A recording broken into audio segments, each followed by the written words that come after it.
Almost 3 years. Yeah. What? Yeah. Boom, boom, boom, boom. Yeah, the 14th is my anniversary. Yeah. Okay. And what's her name? Tell us her name.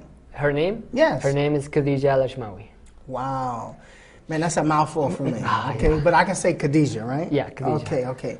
And you have any kids? I have a little girl. Yeah, she's a year and 5 months. Wow. So, I mean, look at the legacy that you're leaving for your little girl to follow behind, right? Yeah. I mean, you don't know what she's going to be, but listening to what you're saying, there's something that she's going to find that's very noble, right? She's also going to be able to be very proud of her father, even though there's going to be some negativity, because somebody just don't like nice. Yep.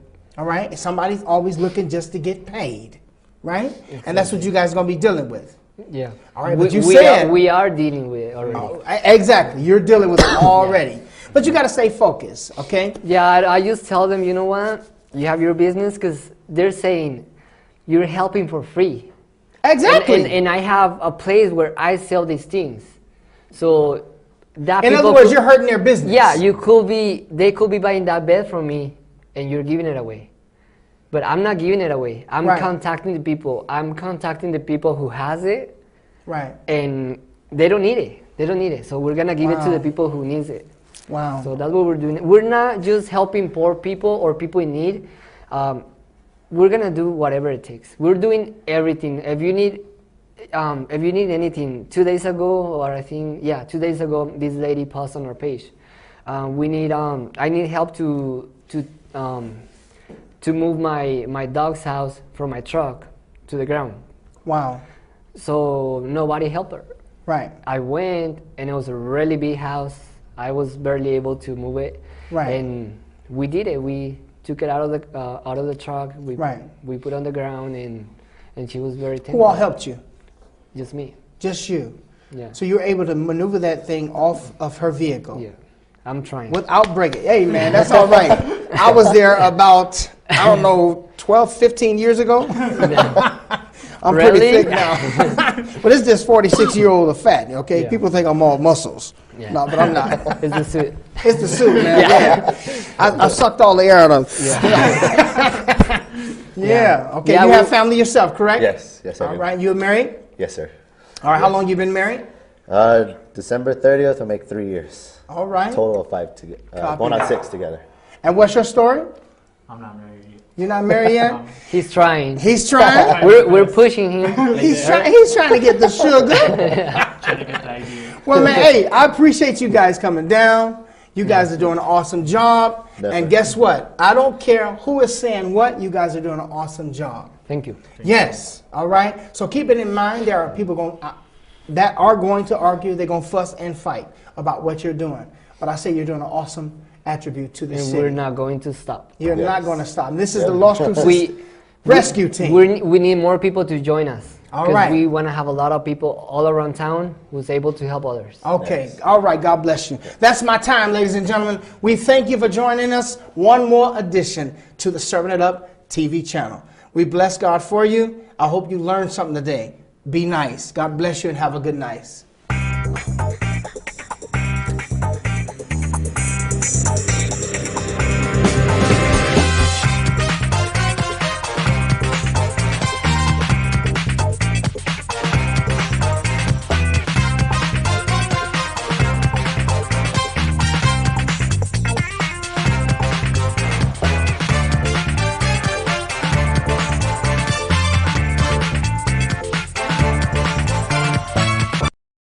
The following program is brought to you by the Detox and Treatment Helpline. Addiction in the United States is now at an all-time high. Millions have died from drug and alcohol problems. Who's next? You or someone you love? Take a look in the mirror. If you or someone you love can't quit doing drugs or getting trashed on alcohol, you must stop it now. Help is a phone call away. I went from sleeping in alleys to running my own company. I went from failure to success. I never thought I could change. And yet now, I have new relationships with my family, my friends, and they're amazing. All because I chose recovery. What about you? Will you choose the road of recovery for yourself or your loved one? This phone call could change your life. We promise you, the call is confidential and free, and we will work with your insurance company to help cover the cost of your treatment. Start your new life now. Addiction doesn't care about you, but we do. Make this free call now.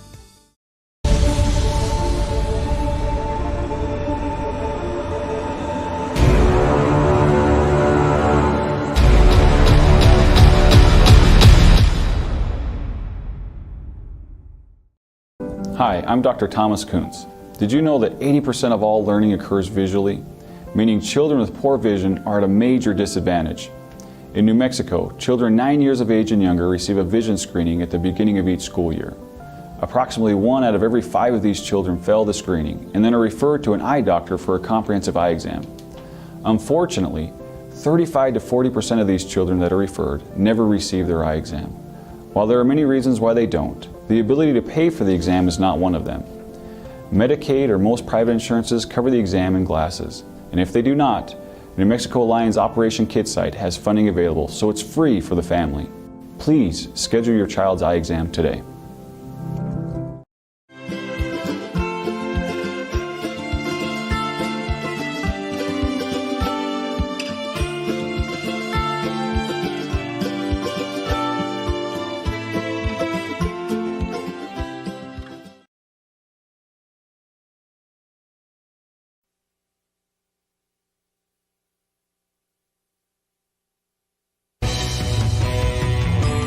From the Oregon Mountains to all the Mesilla Valley, reaching all of New Mexico.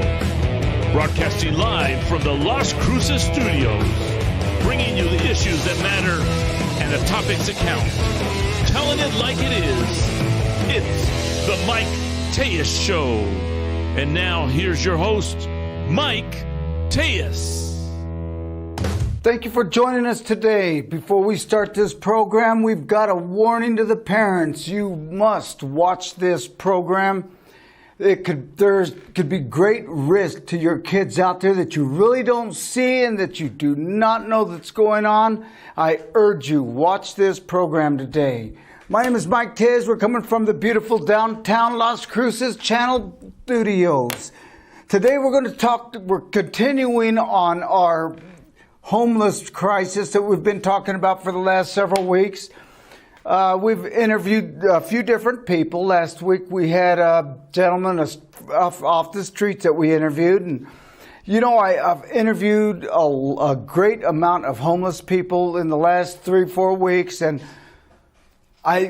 they don't come on because they are so scared of being recognized, noticed. That one thing I'm finding about the streets, that it's the blues. That's what has a great amount of these people on the streets right now. It's called the blues. And the blues, I'm going to tell you, that is taken over. That's taken over. Blues, blues are synthetic. They're laced with fentanyl. It's bad news. These blues right here, they smoke them. They don't take them. They don't ingest them. They don't do it that way. They smoke them, they inject them, but that is the killer right now. It's a pain pill, synthetic opioid. And they're being mass produced, and they're out of Mexico. They originate in China. So they sent them to China. There's organizations in China, the cartels or whoever does it, they're mass producing these pills in different locations, and it's not factories, it's not areas that are set up to manufacture medications. They are raw, primitive areas where they get the ingredients from China, and they're making these blues and they're stamping them. And Xanax, that could be what they will sell them under the name of Xanax. They're even selling those under the name of oxycodone. That's pain pills. They're selling them under Vicodin. They're stamping them with the Vicodin numbers on them. They can make it look exactly like prescription medication. It's just absolutely incredible what these pills are doing. Of the people I've talked to, 98% that is what their bad is. That's what they're hooked on. 98% are hooked on those, and they are hooked on those so bad, they don't want anything else in life but to get another high, and that's it. That's their life. You know, like we talked to a gentleman last week, they don't want to get rescued. They just want to be left alone. They want to hustle enough money to keep that high going. You know, one pill, one puff could grab you and hold on to you, and you're addicted. You know, these blues right here, it's changed the way drug use is. You know, heroin used to be the big deal, and, you know, heroin still is. There is a problem with heroin, but blues is rapidly taking over heroin. Imagine this. We've got heroin, or we got blues. On the picture you're seeing on the screen, I want you to look at that is a lethal dose of heroin, and that's a lethal dose of fentanyl. That's what these blues are made out of. Fentanyl is what's killing. Fentanyl has been around for a long time, but now fentanyl is the drug of choice. That's what comes in from Mexico. They're laced with fentanyl, and that is what's taking over right now. Now, if you were somebody smuggling drugs, moving drugs, which one would make more sense to smuggle? Look at the difference in the strength. Look at the difference in the two. You know, what they bring across, fentanyl is 100 times more potent than heroin. Now, there's an analog fentanyl coming out right now that is 100 times more potent than fentanyl. I mean, where does it stop? Where does it stop? I'm telling you. And the sad reality of it, these are drugs that have been around. You know, they used to have fentanyl patches. I remember they'd get the patches, you put them on your back or wherever you had pain, and there was a time release pain going in there. Time release pain pill going into your system, pain relief, and it was time released. Now they get those patches. So if you got any of those patches laying around, I would get those things and either lock them up or get rid of them, because now they get the gel from the patches, they squeeze it out, and they turn it into an injectable substance. And, you know, right now, I'm talking to the people I've talked to, they will do anything for that high.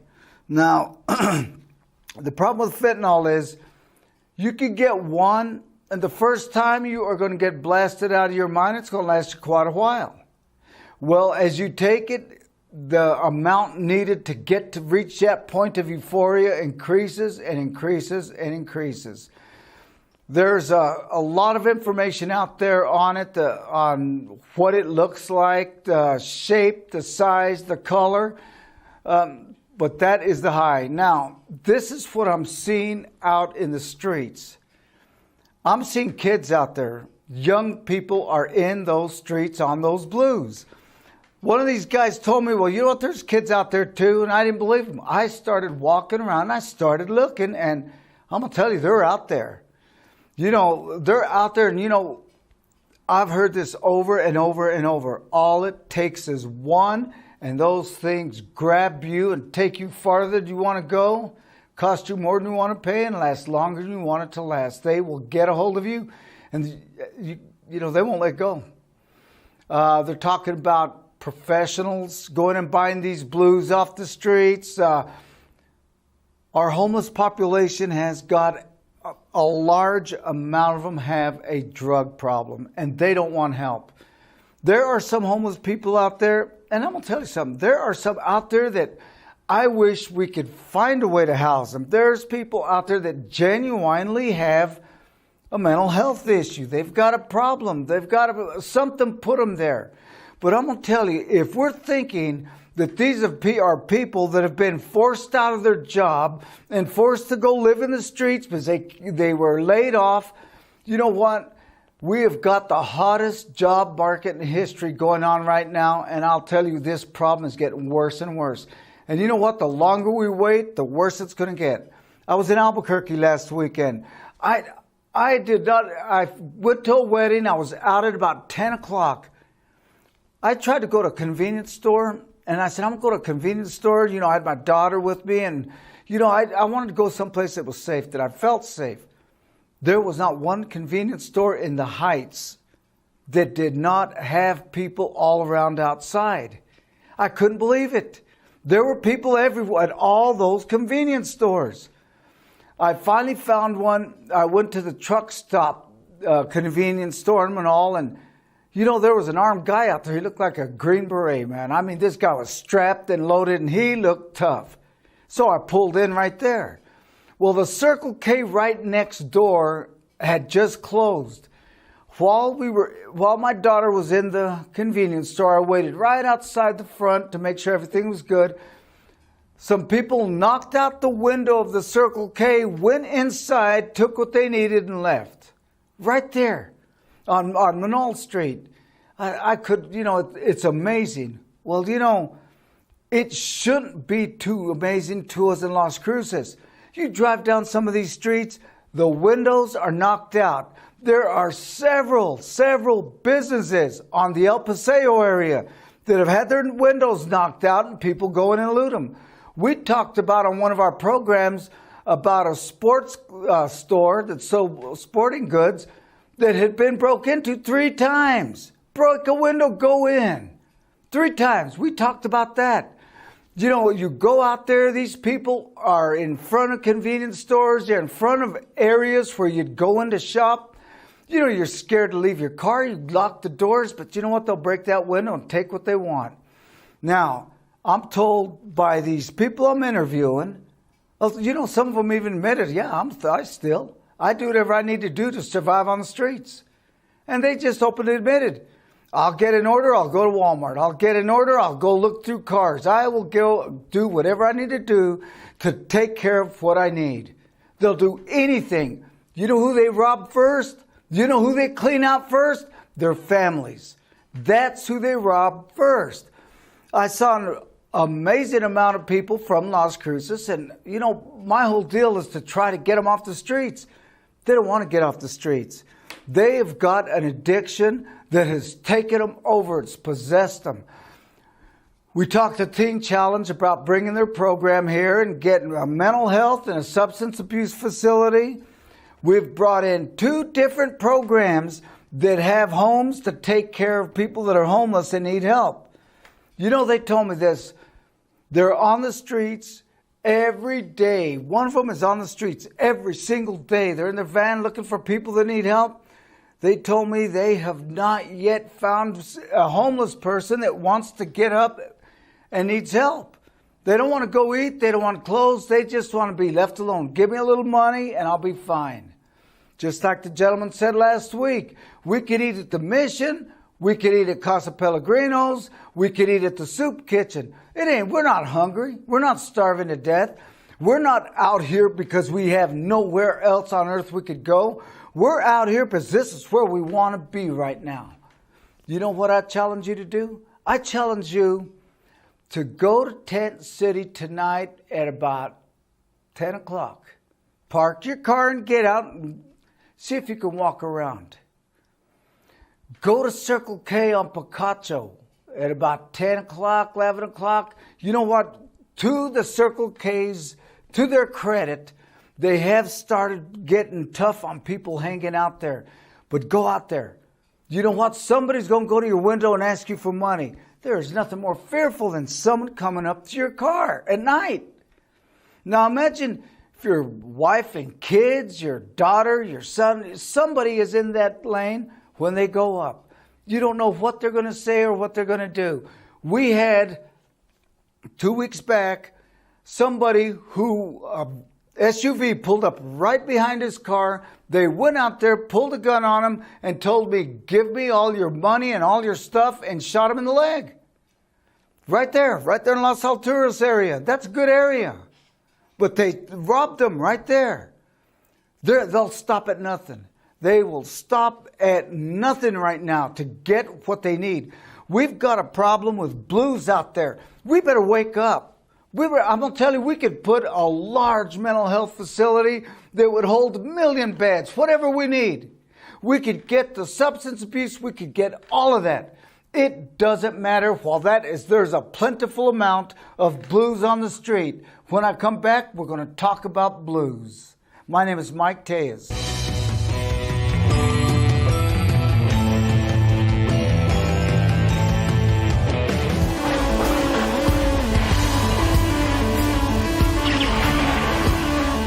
Hi folks, I'm Dave Gallus. This is your 3A Research Minute. We're here with CEO Michael Raucci of 3A Research here in Las Cruces. Michael, could you tell me the procedure of a trial? Sure, Dave. A participant will come to our office to see if they qualify for a study. Once they qualify for a study, they will be asked to do evaluations throughout the course of a 3-month period or longer, and they'll come in periodically to see their progress and make sure they're safe and they're okay. Michael, could you tell us the location here in Las Cruces? Where is that? We are located in the heart of Las Cruces, 530 North Telshore Boulevard, Suite B. We have 2 locations in El Paso, and we've done so well, we had to extend ourselves here to this great community. So far, Las Cruces has been very responsive, and we love Las Cruces, so excited to be here. Thanks, Michael. I hope the folks take advantage of this opportunity. That's been your 3A Research Minute here in Las Cruces. See you next time.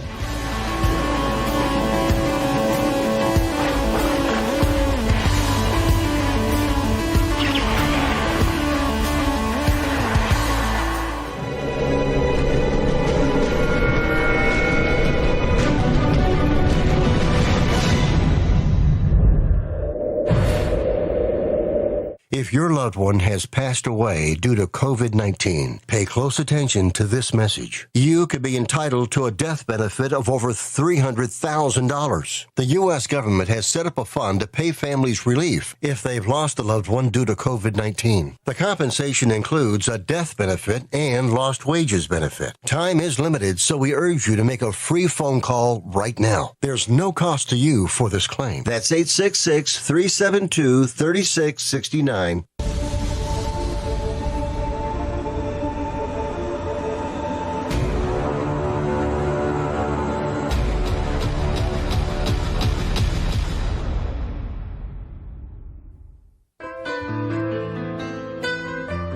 Hi, I'm Ray Bamberg with Here on Earth. I would like to invite you for a free hearing evaluation to our office. We've been here in southern New Mexico for 34 years helping people hear better.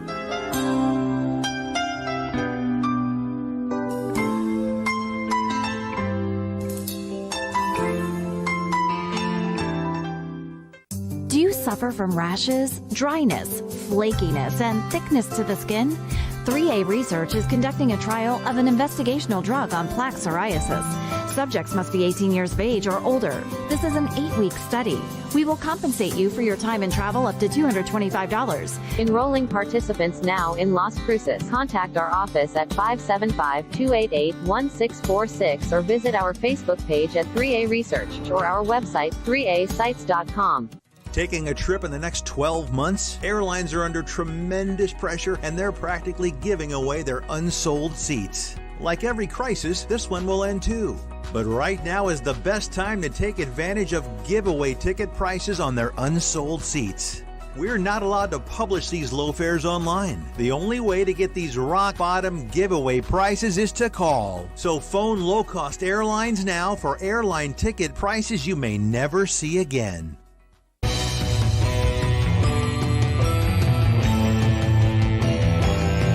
Welcome back to the Mike Tejas Show. My name is Mike Tejas. We're talking about the blues. I'll tell you, parents, one of the things you could do, well, you probably ask, what is, was one of my sons, relatives, are they on blues? How do I know? How do I know they're doing them? I'm going to tell you, one of the telling signs is you're going to start finding little squares of foil paper that are burned in the middle. They're smoking something. They could be smoking the blues. They could be smoking heroin. That's generally the way they smoke the blues, on foil. They snort them. They'll crush them up and snort them. They'll inject them. They'll, smoke them, inject them, and remember that is up to 100 times more potent than heroin. You have got to start looking through your kids' rooms. I know how we want them to have their own rights and their own space in their own world, but I'm going to tell you something. It is taking them out every single day of the week. It's taking them out. It's grabbing them. It's getting them addicted. You start finding stuff missing around the house, I'm going to tell you what, it's time to put a red flag up. Go take a look at the car. You start look in their car. Look and see what it looks like. Look under the seats. You know, one thing I've seen about drug users, and I'm going to tell you, unfortunately, I've had some in my family. But you know, one of the things they do is they don't destroy the evidence for some unbelievable reason. They'll leave it somewhere in plain sight. And you know what? We have got to start picking up those clues. You have got to start paying attention to who your kids are hanging out with. They're not too young for them. I did an internship at a middle school that heroin was already in that middle school. We need to wake up.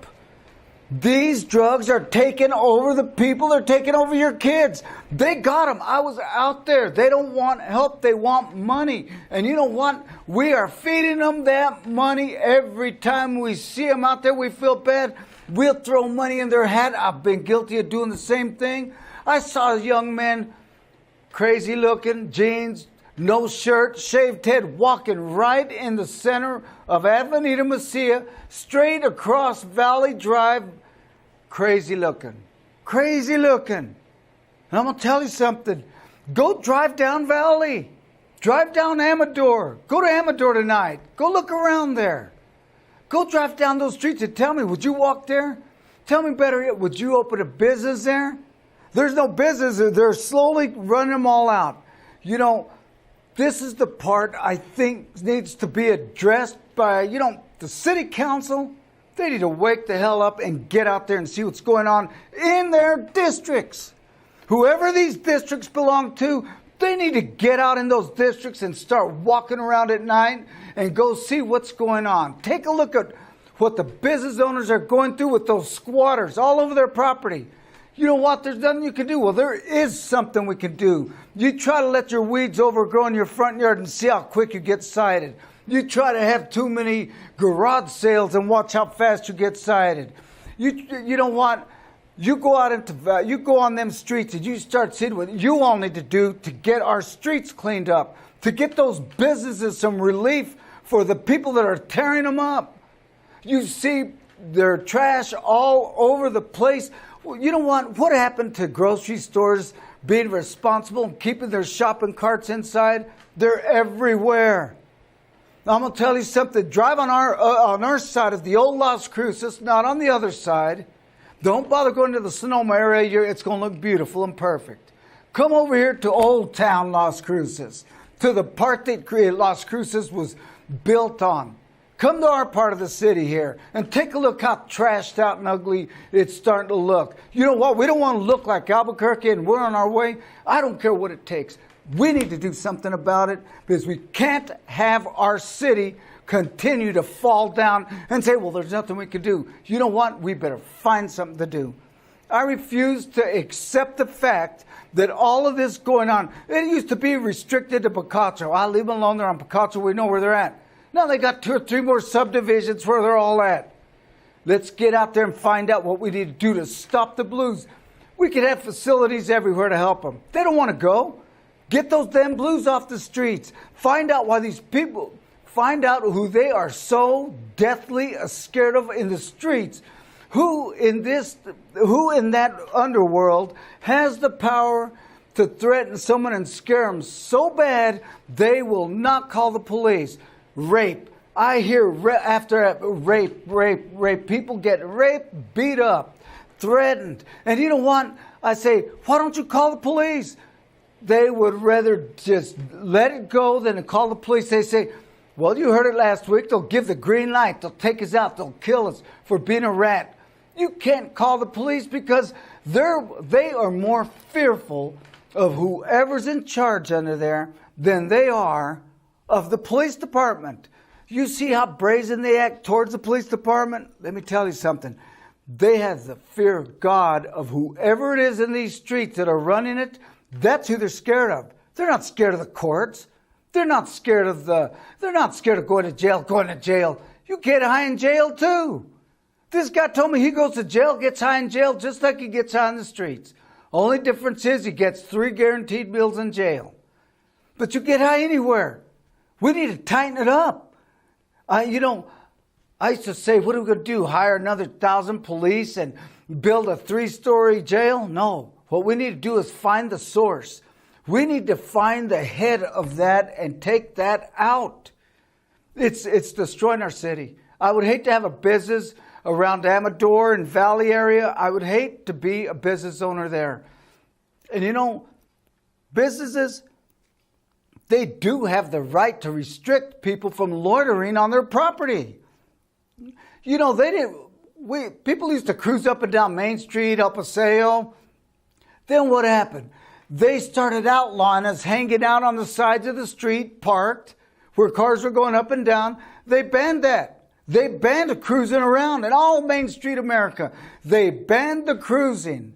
They banned us parking our cars and hanging out on the side of the street. They banned that. Well, you know what? When are they going to ban these people like they banned us? If we can't park cars and cruise around the street, cruise around up and down El Paseo and park there, why are we allowing these people to get out there and hang out there in the very places we're not allowed to park in? They are allowed to squat in, tear up the buildings, break out the windows. Something needs to be done. We got these people standing in the middle of the street with signs. Get them off of the street. Get them off the sides of the street. Let's find a place. If you all insist that they should be able to beg, let's get a bus or a van and send them up to your neighborhood and let them go to your neighborhood and you all take care of them. But you know what? We need to get them off our streets. All the pedestrians getting run over, my goodness, I wonder who they are. It's time to do something. You can build a bike path, but I'm going to tell you something. That ain't going to do it. A dog park, that ain't going to do it. You can go pay the poor people that need money. You can pay them $1,000 or $2,000 a month to help the poor people try to get out of the problems. Let's make the city safe first. Let's make Las Cruces a safe city, not on its way to being another Albuquerque. We're the most violent state in the nation right now. Isn't that amazing? We're at last in everything, and now we're getting up there. We're down number 1 in something else. Violence. The overdose. We have a guy make national news because he was buzzed. He was kicking a head around, broad daylight. He's kicking a head that he cut off of someone. Did you know that they tried to get that guy to be released on bail? He had already been released for a similar crime. You know what? We could blame the police. We could blame the judges. I'm going to tell you what, that's not it. The police will get them. They'll be released. They took away the bond deal. No bond now. Well, you know what? It's time to start thinking and calling up some of these people who promise you the world when they run for office. Start getting on that phone. Call your representatives. Call your city council members. You start calling the people who promised you the world on election day. Let's get them on the hot seat and get our city safe again. It is terrible out there, and it's time to do something about it. I want to tell you all something. We can't give up on this city. I love this city. We cannot give up on our Las Cruces on this side of the freeway. It's our city. And I thank you for joining me on the Mike Tejas Show. My name is Mike Tejas.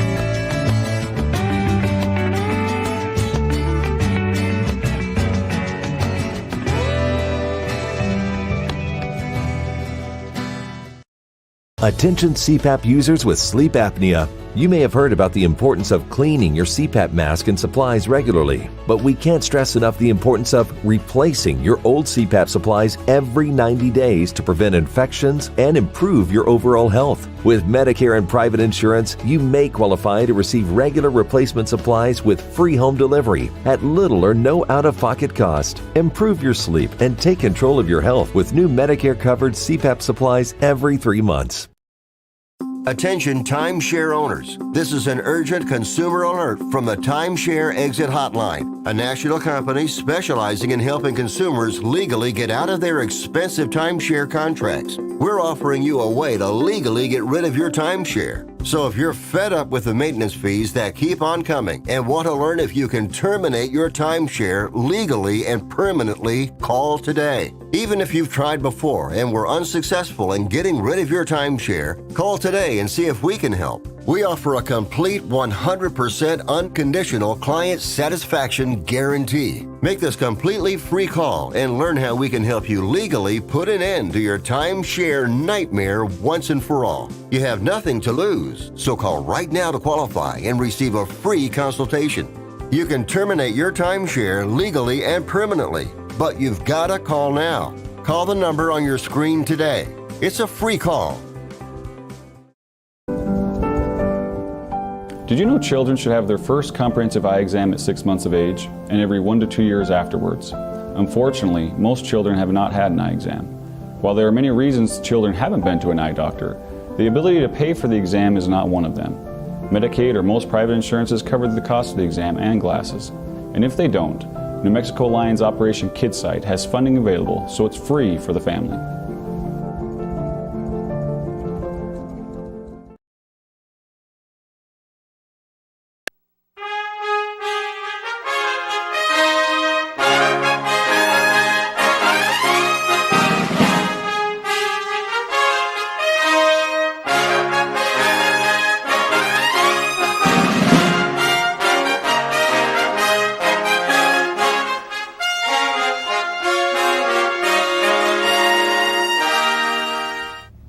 Good day. My name is Tim Shelpatty. I'm the president of Veterans Office Solutions. Our motto is, we're a helping hand for the veterans. We train and hire veterans. Today's topic, we will address the physical and mental needs of veterans. Our special guest is J. Joe Martinez. Mr. Martinez worked for the 2nd Congressional District for 8 years, and he dealt exclusively with veteran issues, of which he is well versed. Today, J. Joe Martinez is a farmer's agent in Las Cruces, New Mexico. His number is 575-222-4336, and his address is 615 North Solano, Las Cruces. I have my insurance with Joe, and if you have any other needs, please address them to him. Mr. Martinez, good day to you. Thank you very much. I appreciate being here. And our first question will address the homeless needs of veterans. Well, that's a huge topic, as I know you're aware. And one of the issues with dealing with homeless is that there is a certain percentage that are happy to be homeless. I mean, that's really their saving grace. They're not interested in family. They're not interested in any of those tying issues. And maybe it's something that is derived from the years in the bush or in the jungle or in whatever wartime events they were in. But there is a very large percentage of the homeless that... Mr. Martinez, excuse me, do you have any idea what percentage prefer to be homeless rather than be assisted? You know, there are approximately 40,000 homeless in the United States. And I think the number is something like a fourth of them are willing to stay living the way they are. And so you have to deal with the numbers that are willing to change. And that's pretty much the psychology that we use at Veterans Office Solutions, as you're aware, to be able to get them productive. The example that is used many times is that when you join the military, You are trained in a specific item. It doesn't matter what branch of the service you're in. You're trained for defense, to defend your country, to defend your fellow American, and to make certain that we come out on top in whatever battle or fracas we're in. The circumstances are that unless you're lucky enough to have specialized training, let's say that you were trained to drive a water truck, a big, large semi-type truck, the government has worked within the licensing system to where a guy comes back and gets out of the military and he's driven truck and has his certifications.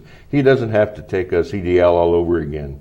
And in the past, they had to do that. It didn't matter what you were trained with or with a specific item. It didn't matter. You had to start the training all over again. So they're making progress. Mr. Martinez, if I may ask you a question, what role can Veterans Office Solutions play in the terms of veterans' transition from the military culture to a civilian culture? Well, you know, every one of these questions have long, long answers, and you have to be careful with me because I'm liable to give you a long answer, and you'll have to tell me to slack off a little bit because I'm known to get carried away with when I'm talking on these issues. The fact is that veterans, when they come back, of course, most of them, I won't say most of them, but a great number of them are married men, and they leave their families and follow the instructions of the government to go over and to take care of us and to keep us free. When they come back, everybody's happy, the family's happy, the children are happy, mama's happy, everybody's happy, and he comes home and he can't find a job. Pretty soon that leads to family strife. It leads to mom getting upset because dad can't find a job. Eventually he turns to having a couple of too many drinks in the afternoon, and before you know it, you've got a family fight, and then who knows where it will lead.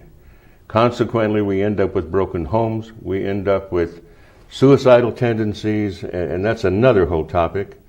But the thing that Veterans Office Solutions can do is to provide jobs that are higher paid, that are life-sustaining, family-sustaining jobs, to be able to create an atmosphere of capitalism, if you will, where you're working and you're earning money and you're taking care of your family.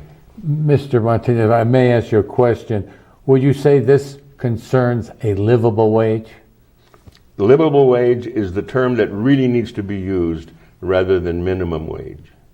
Because minimum wage in my era of time, and I'm up there as a good old senior, but in my era of time, when you worked at McDonald's, or my daughter worked at McDonald's, my cousins have worked at McDonald's, it was not designed to be a livable wage. It was designed to be an instructional wage where a youngster in high school at the age of 16 could go to earn a little money and at the same time learn how to make change, learn how to be customer oriented, learn how to be able to visit with people and talk to them and get an education in the world. It's not that way today. And Mr. Martinez, will Veterans Office Solutions be in a position to pay a livable wage? You know, I've seen the numbers, and the numbers are very favorable that a starting wage, if the minimum wage is 9 or 10, a starting wage with a trained person that Veterans Office Solutions will train, or at least support the training, I think the minimum within that company from the numbers I've seen is $15 to $20 an hour. And that would be for somebody that's an assembler, somebody that is a finisher, somebody that is doing a particular trade type of work, but still it's more than that minimum wage, which is a sustainable wage. That's the problem that we have when you don't pay somebody enough to sustain his family. And Mr. Martinez, you addressed briefly the social issues that veterans face. What issues do they face concerning suicide? Oh gosh, it's a horrible number, and it's almost scary. And these are new statistics. Some of the numbers I quote are from the census, and of course we know that it's being done again, so they're 10 years old at best. but the suicidal numbers are current. I check those regularly because in those 8 years that I worked for the congressman, for the 2nd Congressional District and the congressman, my job was to organize and to structure within the systems that were already in place. In other words, the VFWs, the American Legions, the DAVs, all of those military type, veteran type organizations, because they're the ones that are having the problem. The guys that are enlisted, they're pretty much taken care of till they get out. If I may ask you, Mr. Martinez, what was the daily suicide rate for veterans in the United States? The current number today is 20 a day, 7,300 a year. Certain percentage of that are conflicted with PTSD when they get back, and there's a certain percentage that you'll never be able to reach because of the psychosis that they have come back with. On the other hand, the other group needs help, and it can get help. We worked with several different cases over the years, and it's incredible to see how little it really takes to get them to turn. It just takes caring, it takes a loving family, and it takes direction. Mr. Martinez, what role do you believe Veteran Office Solutions can play to address the suicide rate? Well, I think simply it's a one-word answer: jobs. Jobs are the key, because if you come home and you feel no self-worth, first of all, you've come from an organizational structure that when you were told to do something, you did it. And you got a good conduct badge, or you got a pat on the back, you got something. It's like when you're training your dog to do a trick. Every time he does it, you give him a treat. Well, when you're in the structure of the military, every time you do something correctly, you're given a good conduct medal, or you're giving some kind of a pat on the back. That's a good job. You're doing it right. You get that sharpshooter medal. You get all of those different things because you're doing it right. If I may ask you, Mr. Martinez, what role specifically can Veterans Office Solutions play to address the suicide rate, other than giving a job?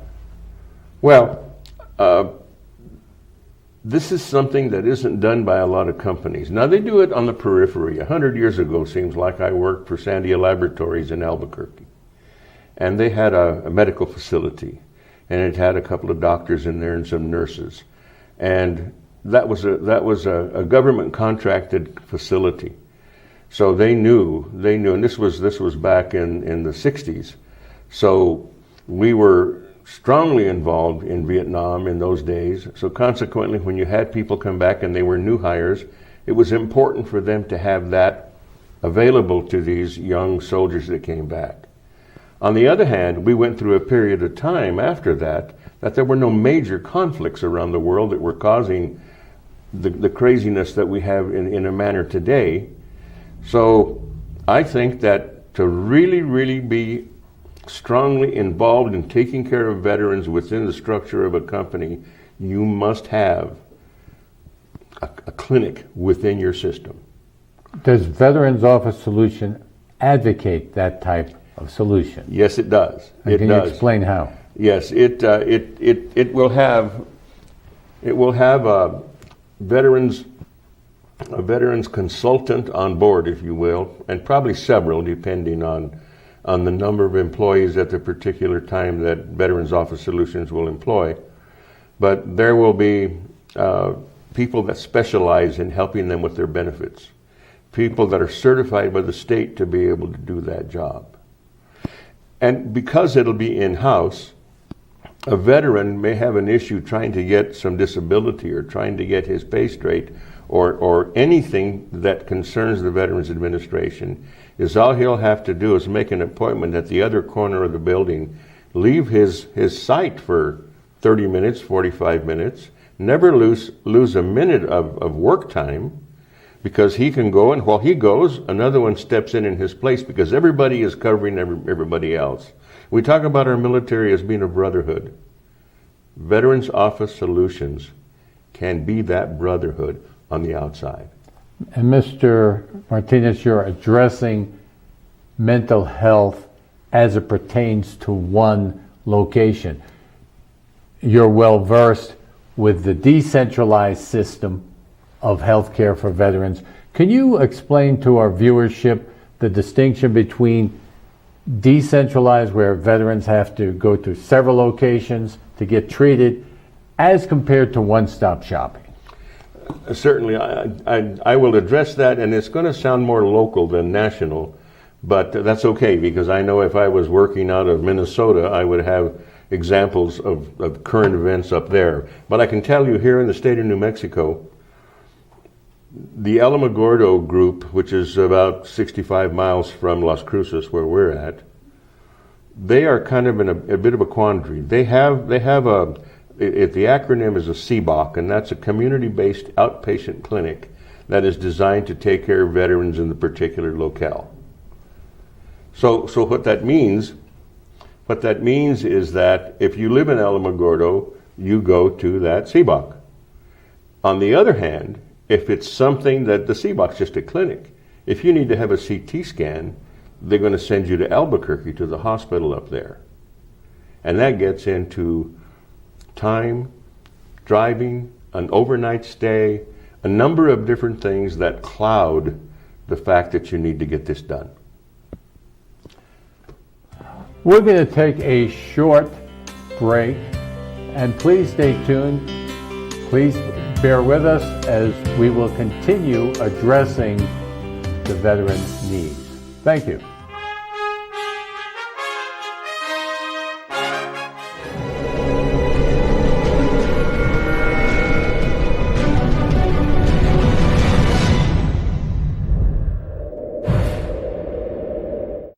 If we want to improve America's healthcare system, let's start by improving the health of Americans.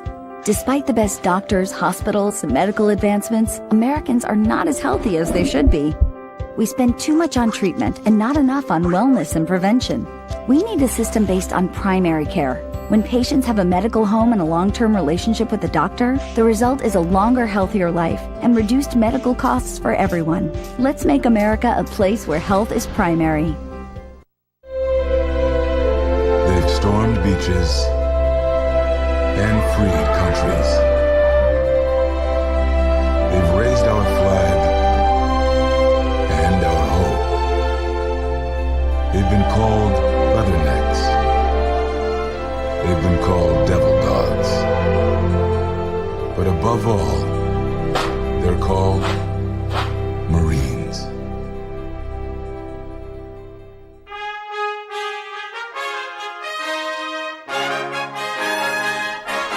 Welcome back. Again, my name is Tim Shalpati. I'm the president of Veteran Office Solutions. Again, today's topic is the physical and mental needs of veterans, and our special guest is Joe Martinez. Mr. Martinez, can you please continue where you left off? Certainly. I think we were talking about the continuity of care, so to speak.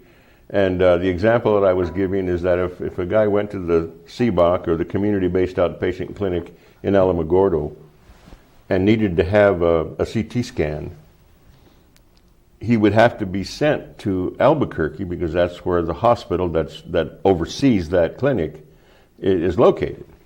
In order for a veteran to go there, the VA pays him mileage. So the argument was, we would rather not get the mileage and be able to go to El Paso. It's a lot closer.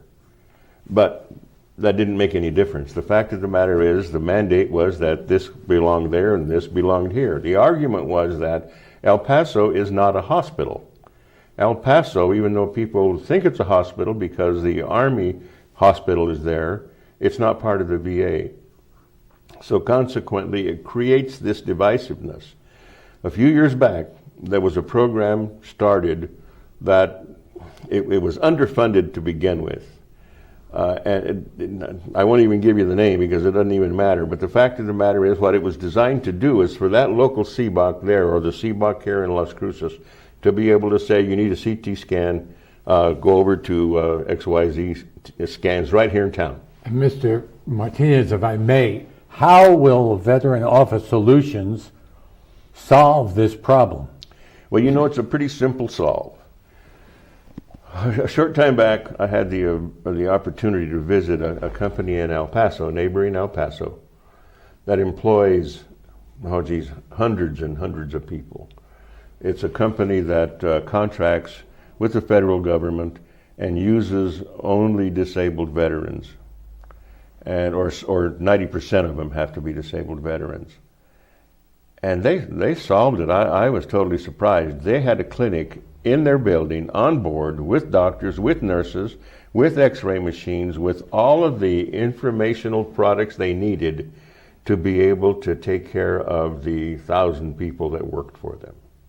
And they worked simply, make an appointment. And would this be the same type of setup Veterans Office Solutions will use? Yes, sir. As a matter of fact, it's again my understanding that Veterans Office Solutions has already been in contact with several people who are certified in conducting research for veterans to make sure their benefits are in order. They have also contracted verbally at this point with a company or what is it? What's the word I'm looking for? Consultant? Consultant, but it's on the health side, to deal with PTSD, to deal with alcohol and drugs, a facility that specializes in that and has been in the business for 20 years in this area, in this location. And those are all important things because as far as veterans are concerned, one thing leads to another. So if I may ask a question, Mr. Martinez, would Veterans Office Solutions have addiction counselors available to the veterans? Absolutely. And how would that be, sir? Well, it would be under the same auspices. If a guy has addiction problems, he would then make an appointment with the facility in-house, and he would see a counselor, a certified counselor in addiction. And we're talking not just a run-of-the-mill employee, we're talking about certification. Now, at the very beginning, it might be something that by appointment it would have to be next Tuesday instead of this Friday because of the circumstances of the amount of people that it will be covering.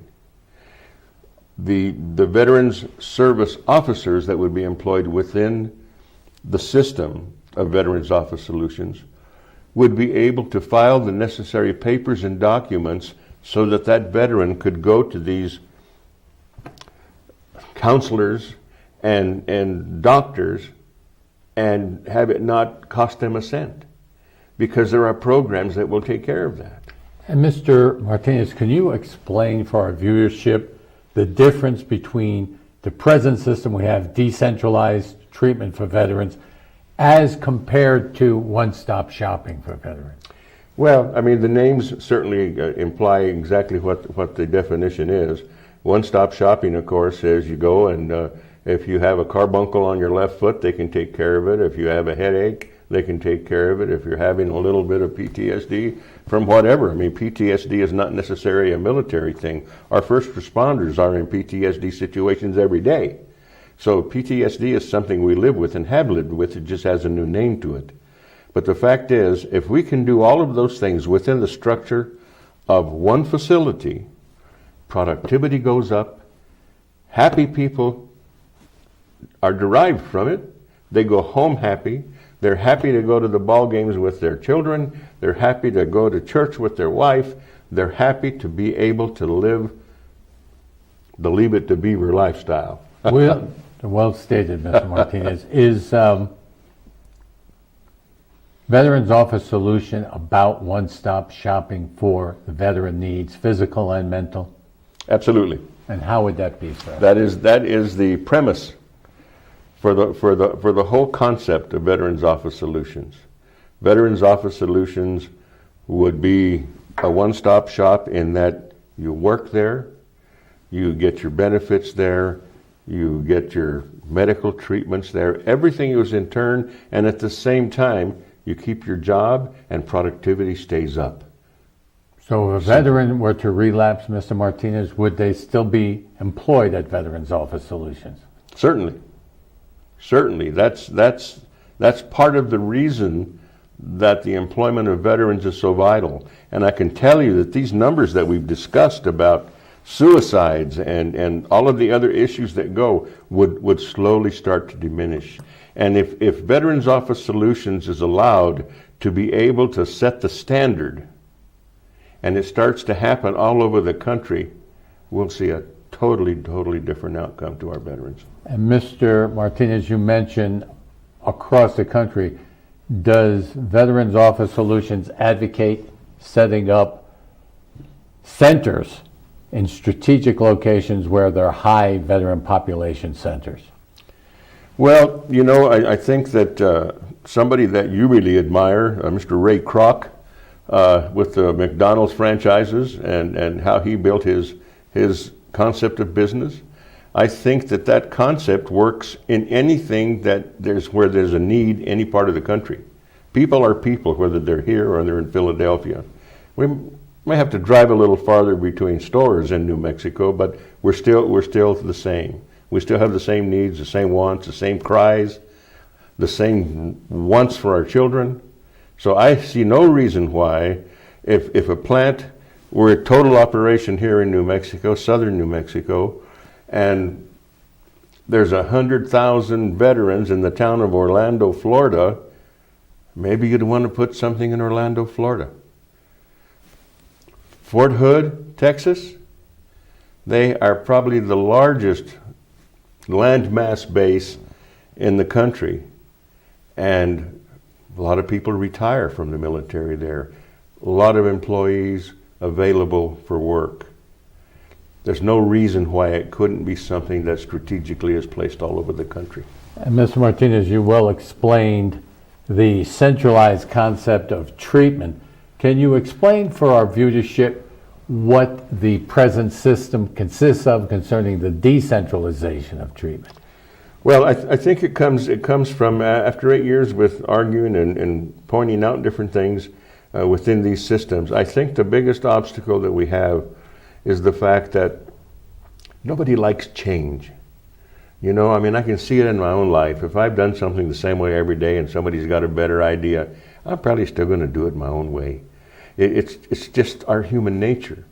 So rather than burst the bubble and start something new, it's just as easy to write a thing and say, you're going to Albuquerque and the bus leaves tomorrow or the van leaves tomorrow at 6 in the morning because the first appointment for Joe Blow is at 10. You got 3 hours to get there.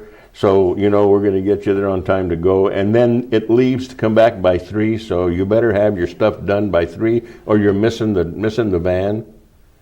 You know, and I have to tell you that all these vans are driven by volunteers.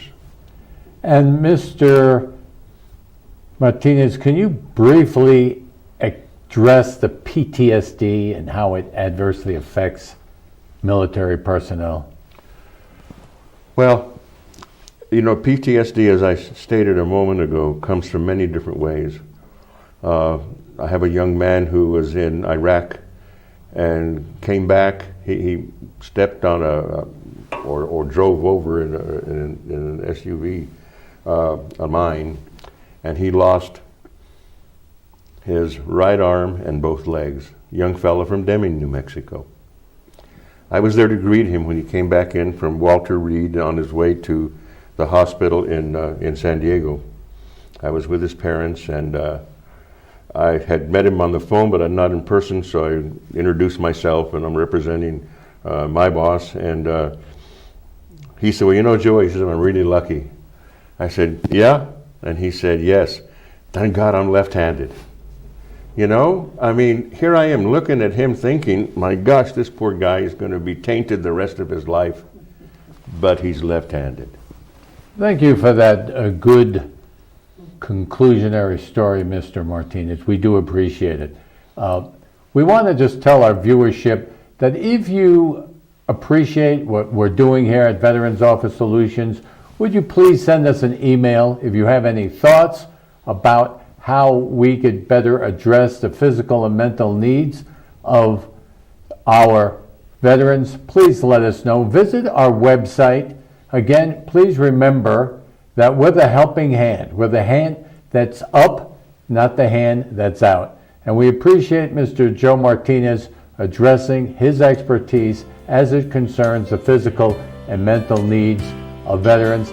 And we would encourage you hereafter to please watch future shows, because we're the only channel that's devoted exclusively to the needs of our veterans, which is quite substantial, and we need to address this so we can help them.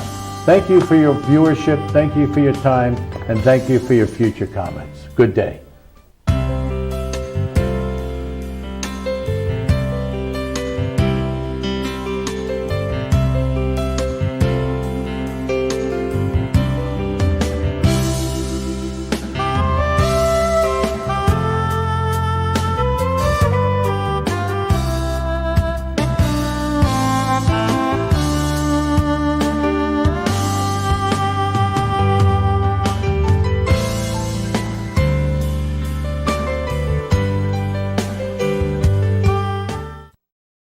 Attention timeshare owners. This is an urgent consumer alert from the Timeshare Exit Hotline, a national company specializing in helping consumers legally get out of their expensive timeshare contracts. We're offering you a way to legally get rid of your timeshare. So if you're fed up with the maintenance fees that keep on coming and want to learn if you can terminate your timeshare legally and permanently, call today. Even if you've tried before and were unsuccessful in getting rid of your timeshare, call today and see if we can help. We offer a complete 100% unconditional client satisfaction guarantee. Make this completely free call and learn how we can help you legally put an end to your timeshare nightmare once and for all. You have nothing to lose, so call right now to qualify and receive a free consultation. You can terminate your timeshare legally and permanently, but you've got to call now. Call the number on your screen today. It's a free call.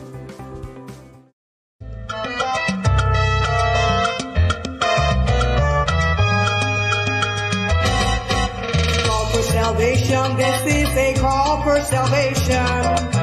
If you do not know Jesus, this is a call for salvation. The call for salvation, respond to the call for salvation.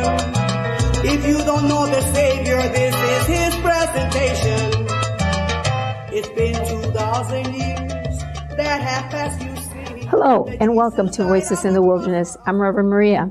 The Bible tells us that John the Baptist was a messenger, a voice in the wilderness, preparing the way of the Lord. The guests on my program are also messengers to this generation, preparing the way of the Lord. I hope you tune in regularly to watch our program. You will hear the powerful testimonies and messages by some of the most anointed messengers of God today. Their messages will encourage you, inspire you, and help transform your life. God is calling you to come up higher to the next level of your divine destiny. Our scripture of the day is Psalm 33, verse 12 and 13. Blessed is the nation whose God is the Lord, the people He has chose for His inheritance. From heaven, the Lord looks down and sees all mankind. My guest today is Ella Wilson. Ella is a member of the Navajo Din Nation. She is an ordained minister through Believers Ministry International. Minister Ella is a powerful prayer warrior and intercessor. Some of the ministries she works with are the Joshua Generation for Jesus, So Life Fellowship, and First Nations Women's Ministry. She is an anointed speaker who loves Israel and God's chosen people. Miss Ella was a Navajo Nation prosecutor who recently retired from the Navajo Nation Department of Justice. Welcome, Ella. Thank you, Maria. God bless you. God bless you. It is such an honor to have you here. And you're ministering here with your beautiful friend Debbie, and you're ministering in our area. And I didn't want to say Debbie's last name because I didn't get permission, but you can if you want. But she is a mighty warrior, prayer warrior, just like yourself. Yes, Debbie Loeffler, a good friend, a prayer warrior, anointed women of God. Yes, amen. And so, Ella, I met you a few years back, at an Aglow meeting, and we instantly connected. I just loved your spirit, and I loved your testimony. It was so powerful.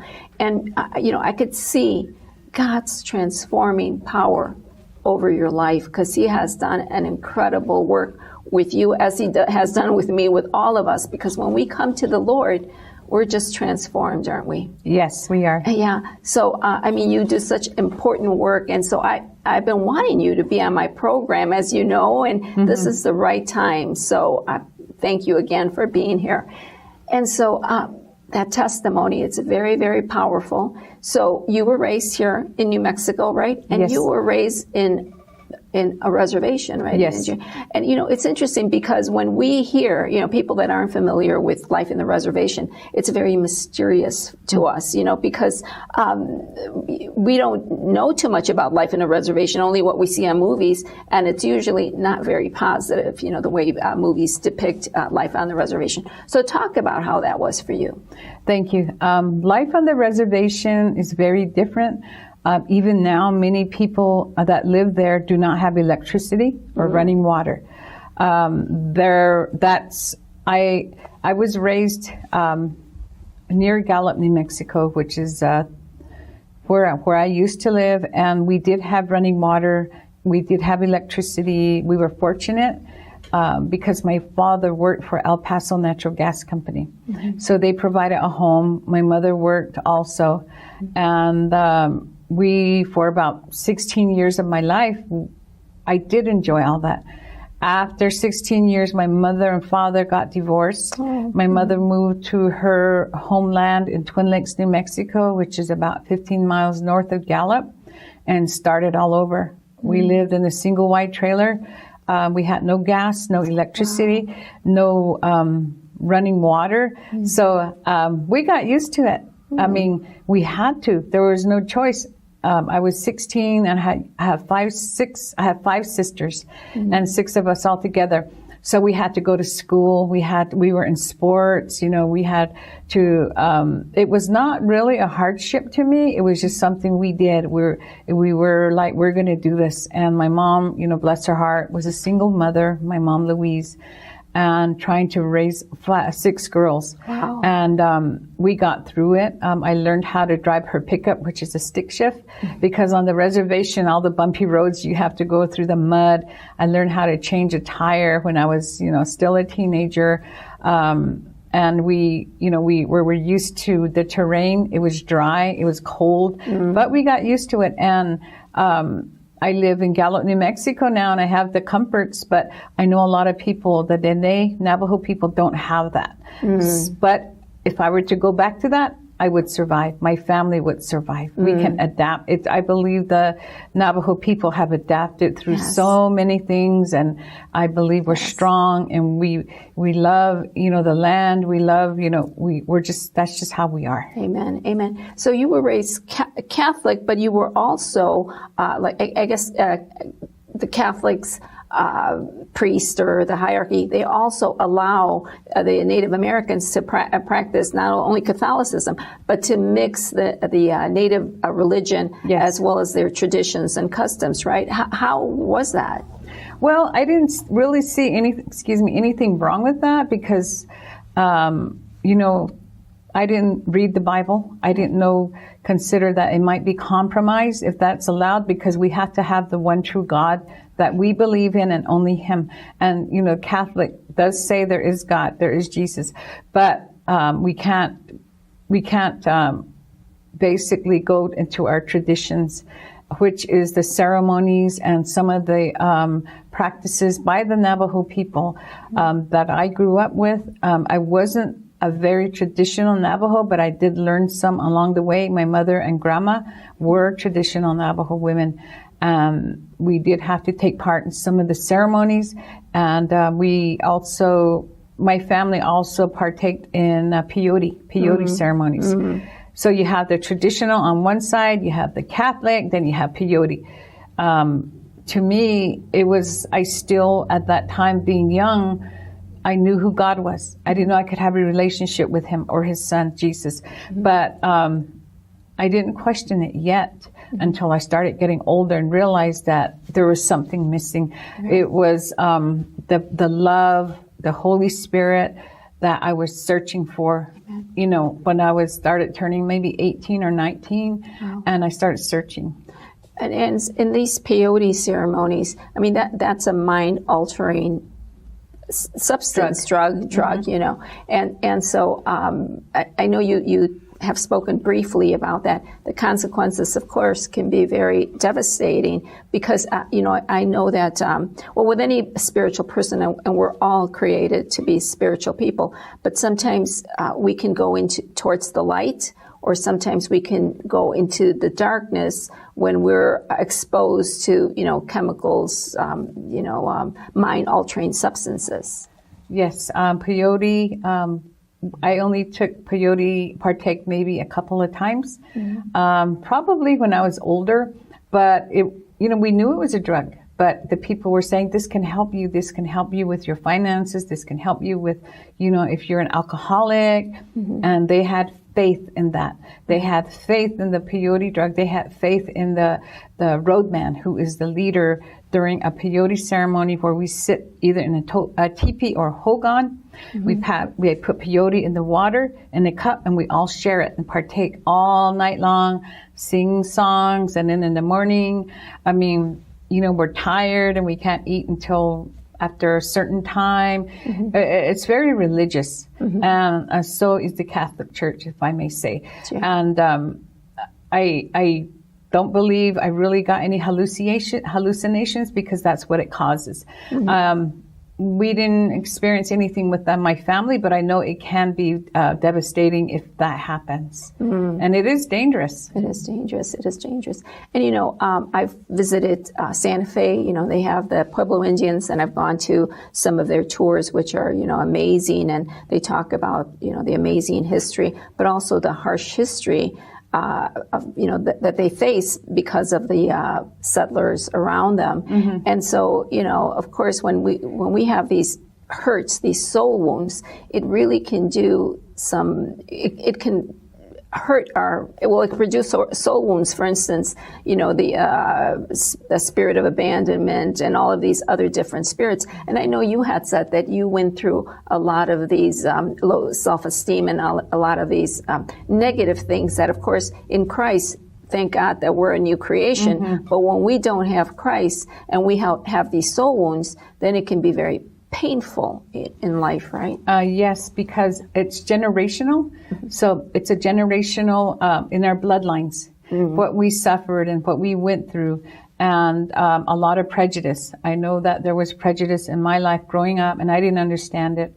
My mom and dad did not speak English until we taught them. We went to the elementary school, and they said, we want you to learn the white man's education so you can be successful and that you can learn the language, but we don't know and we want you to tell us. So we had to basically teach them. I don't really remember as much Navajo. I know my grandmother spoke Navajo, my Masana, who is my mother on my mom's side.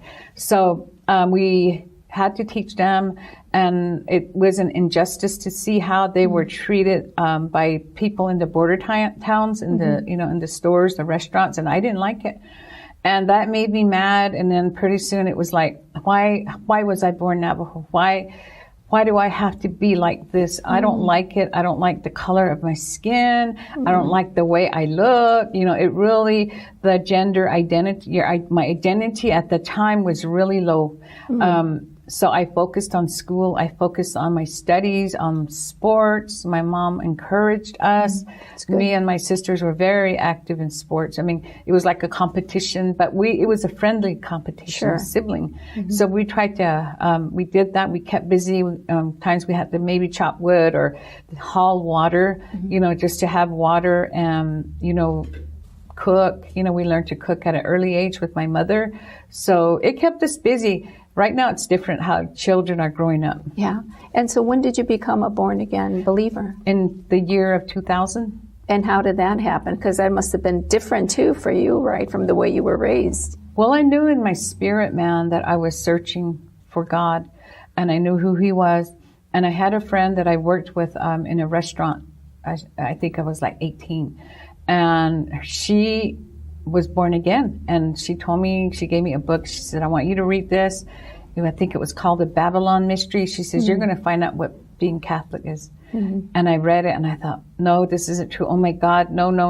And I got mad. And then later on it sunk in. I said, well, maybe I should go somewhere else. You know, because the way the Catholics were at the time, and even now, they idolize the Pope. And that was like, I didn't see that. And I kept searching even throughout my years. And then I think in 2000, I had by that time 5 children, and I was working. God always blessed me with a good job. Yes. Just from my schooling and working hard. My dad taught me the ethics of being a good worker. And I did. I landed a good job. It was with the law, and God put me in that position of being a prosecutor for a reason. Yes. And I was addicted to drugs and alcohol at that time. And I had my kids, and I put them through a lot, and they suffered. And I could see it, but I couldn't stop. Yes. And I knew I needed in myself, I wanted to stop. And I cried out, and I said, I want something more. And I came home one night from one of my, binges, walking down the hall, and I saw demons waiting for me. Wow. And they were waiting, and I was like, I saw them, and they didn't realize they saw me, and they were like, she sees us, she sees us. Wow. So they scattered off, and I was like, oh my God. And then I just heard, they're waiting for you to die so they can take you to hell. Wow. And that scared the hell out of me. And I said, I don't want to go to hell. I want to have my family. I want to do this. From that point on, there were 2 prayers I would pray each night. One of them was the Our Father, which we learn as a Catholic. The other is the Serenity Prayer. Yes. And I asked God, I need help, please. I want to be in a place where I don't want this anymore. Right. When I did get saved, I was hitchhiking to work in Crown Point, New Mexico, which is 60 miles away, because I lost my vehicle. It wasn't working, all these things because of my habits. Right. And a lady picked me up, and she was the pastor's wife. Her name was Carlene Coots. And they had a church in Gallup, and it just so happened, it was just what God, had for me. She says, well, we have a church. I started talking to her about my job and my home. And she says, you can come to our church. I'll pick you up. So I started going. I went to, church. I liked it. In the prosecutor's office, I had one of the prosecutors that handled children's cases. She was a Pentecostal Christian. So I didn't know what that was, but she could pray, and she had authority. I could feel it from her. And one day we went on a drive to a meeting 2 hours away in Cuba, New Mexico. And I told her, Irene, can you please pray for me? I don't like how I am. And she did. She laid hands on me all the way back, which was over 2 hours. I was just crying and crying. I could feel something warm just flowing from my head. It was warm, and I couldn't stop crying and crying. And we got back, and that's the born again experience I had. Wow. I mean, that is so beautiful, because, God took you from, a life that was difficult, with the drugs and alcohol, and He totally transformed you, because now I see such confidence in you, and I mean, you have such a beauty and a way of praising God, because you love to dance, and of course I've experienced just watching you, and it has been so incredible in the meeting that we were yesterday, how you were just praising God, and we know that worship wins wars, and I know you're a prayer warrior. So I know you've won a lot of battles through your worship with God, and that has been so incredible. And so now I know that you have such confidence, even to work in the prosecutor's office as a prosecutor. I mean, this is a very a high position of influence where you were able to bring justice to so many. And so I'm sure you have some incredible stories. I mean, you said you work with children and so many others that you've been able to help. And so one of the things that I was kind of interested and surprised what you said, because I really didn't know, as far as in the Navajo nation, how is that let's say the spiritual climate of the people? Are they open to the gospel, or do they want to hold on to their traditions? How is that? How do you see that? I believe only 3% of the Navajo Nation people are Christians. Only 3%. The rest are very traditional, because they grew up, with their grandparents, their parents, traditional values, ways. I believe it was like, it's the white man's religion. Yeah. A lot of them went to boarding schools when they were young. They were mistreated. They weren't allowed to speak their Navajo language. So they remember all of that. The generational trauma is what it's called. And they were suspicious of Christianity. Right. And when I became a Christian, I didn't care. I mean, I would walk down the hallways praying and, praising God. And they were like, what is she doing? And, I had complaints against me, but I said, hey, I have a choice of my religion. That's right. And I'm not cussing. I'm not, being rowdy. This is who I am. They had to accept it. They knew me, by that time. And they had to accept that I'm Christian. It was still hard. There was a lot of spiritual battles because the people I work with, a lot of sabotage, a lot of, trying to get me in trouble. And, and then, of course, my superiors sometimes tried to get me fired, but only God put me there. Wow. And I would tell them, I know where this is coming from, but you know who I believe in. And I know you have your own traditional beliefs, which is up to you. But I believe in the one true God. God put me here for a reason, and only He can take me out. Not man, but only God. And I will accept it if He tells me to leave. Amen. Amen. And something else that you said that was so fascinating, that in spite of this, that there's some governmental officials now in the Navajo Nation that have accepted the Lord and are Christians, right? Yes. So, I mean, even that power of influence, that can change a nation, right? Yes. I mean, if we continue to pray for the Navajos and actually for all the American Indians, because, I mean, they are the precious people that were in this land before everyone came here. So, we do need to pray for the Navajos as well as the other sovereign nations. Yes. For Navajo Nation, President Nez and Vice President Lizer in 2019, they were elected, both Christians. Wow. And the people voted them in. But there's a lot of, along with that leadership comes a lot of responsibility, persecution because of their faith. And, Jesus even said that. Yes. If you believe in me and follow me, you will be persecuted as I was persecuted. Right. And I had that in my job, but you have to have the strength from God to withstand, and you have to have the power. And they have the authority. Yes. They have the governmental authority, and God gave me governmental authority as well. That's and I still carry that because it's the land. And they are strong. They need prayer. They are being attacked and scrutinized, but they believe in God and their faith. And Vice President Lizer, as I might say, believes he loves Israel. Yes. We connect in that area because we talk about it sometimes. I do get to talk to him sometimes. He prays for the peace of Jerusalem every day. Yes. I mean, that is commitment and for God. And God will bless him. Yes. And God will bless the nation that serves him. And I mean, that is so incredible, too, that the Navajo Nation has formed this covenant with Israel. How did they become so in love with God's people and Israel? How did that happen? That's a miracle in itself, I'm sure. I love to tell that story because I believe in 2012, I was at church at Joshua Generation for Jesus in Gallup, and my pastor announced that President Ben Shelley, at the time was a president of the Navajo Nation, we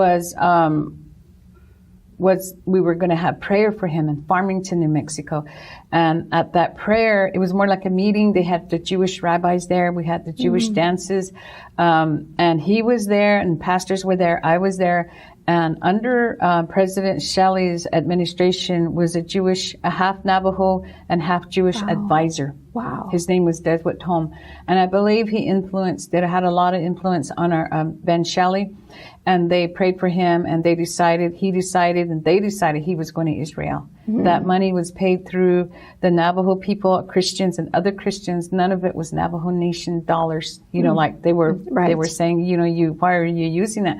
And of course, the people didn't understand. Like I first didn't understand about Israel. Why do I need to pray for Israel? I didn't get that far. But my friend from California, Juanita Deester, she told me, and then I learned and I started. That's when I knew we have to pray for Israel. We have to have godly leaders. We have to have godly leaders that fear God, that love Israel, and know that God loves us Yes. And to have our leaders like that encourages me.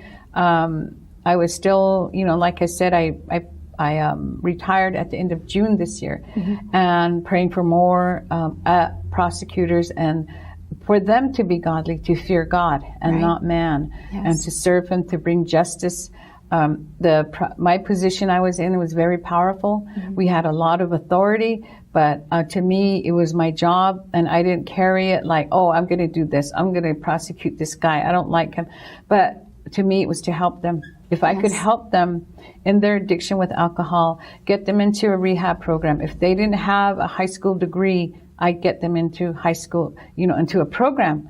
And that was through the process we have with our office, with pre-trials. I would ask them, did you graduate? No. I'm going to work out an agreement with you. If you have substance, alcohol abuse problems, you need to comply. Amazing. And it's going to be in the order that you're going to, number one, complete high school. You're going to go get an alcohol assessment. You're going to go to counseling. You're going to get parenting classes. Wow, and you have to finish it. And of course, some did that just to get out of the charges, but I know who they were. Wow. That's so beautiful, Ella, because that's what we were created for. We were created to help repair our broken world. Yes. And that's what you were doing. You were helping your people, really the nations, to come up higher, because that's where the Lord wants us to be.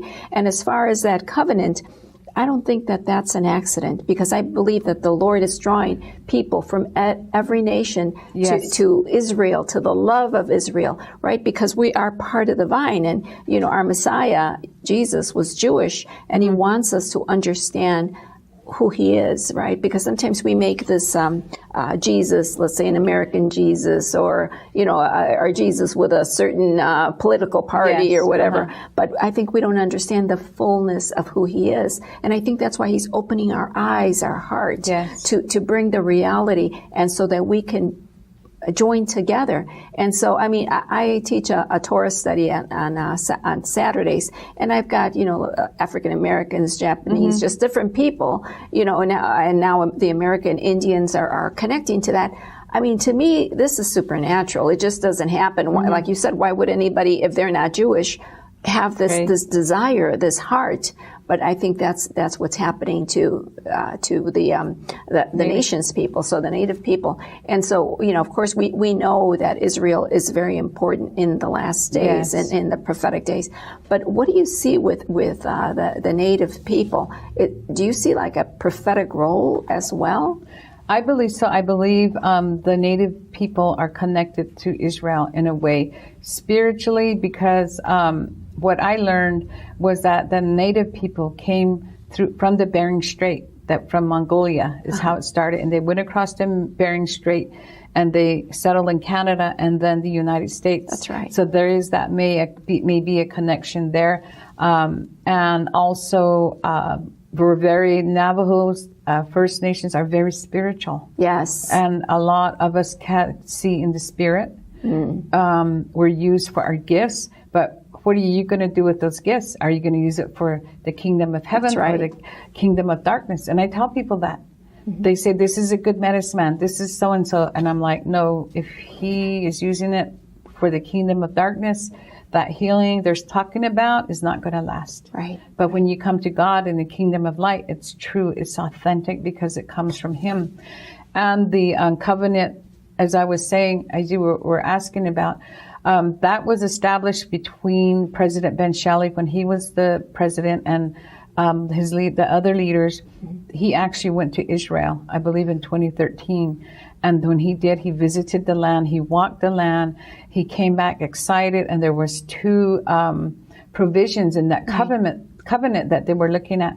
The first one was that the Navajo people would bring the Israeli scientists and technicians that study in agriculture, the irrigational process, to Navajo Nation. Wow. And then the Navajo people, that the ones that know the land, would go to Israel and be trained as well. Could you believe our time is up? And so, but we're going to be here for part 2. Thank you so much. This is so exciting and interesting what's happening. So thank you You're welcome. so much. Thank you. Can't wait for part 2. And thank you, our viewing audience, for joining us today. If you'd like more information, please contact me at mariagoldstein7@gmail.com. Check out my website, www.voicesinthewilderness.com.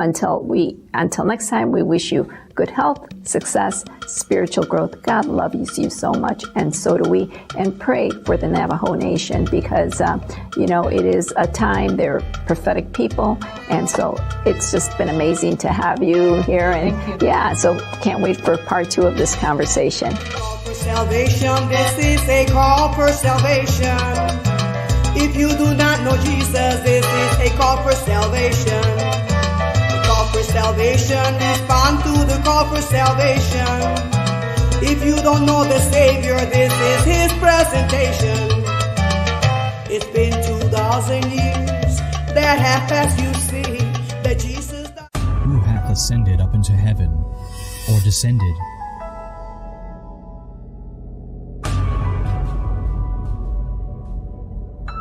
Who hath gathered the wind in his fists?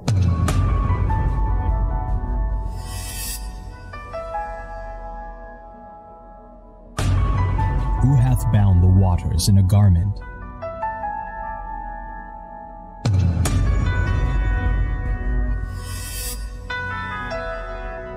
Who hath established all the ends of the earth?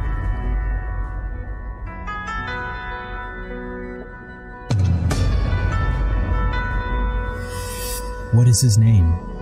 And what is his son's name, if thou canst tell? Proverbs 34. The Mystery of the Hebrew Letters, Jesus Revealed, by Reverend Dr. Maria Goldstein, is available now in bookstores everywhere. The following program is brought to you by the Detox and Treatment Helpline. Addiction in the United States is now at an all-time high. Millions have died from drug and alcohol problems. Who's next? You or someone you love? Take a look in the mirror.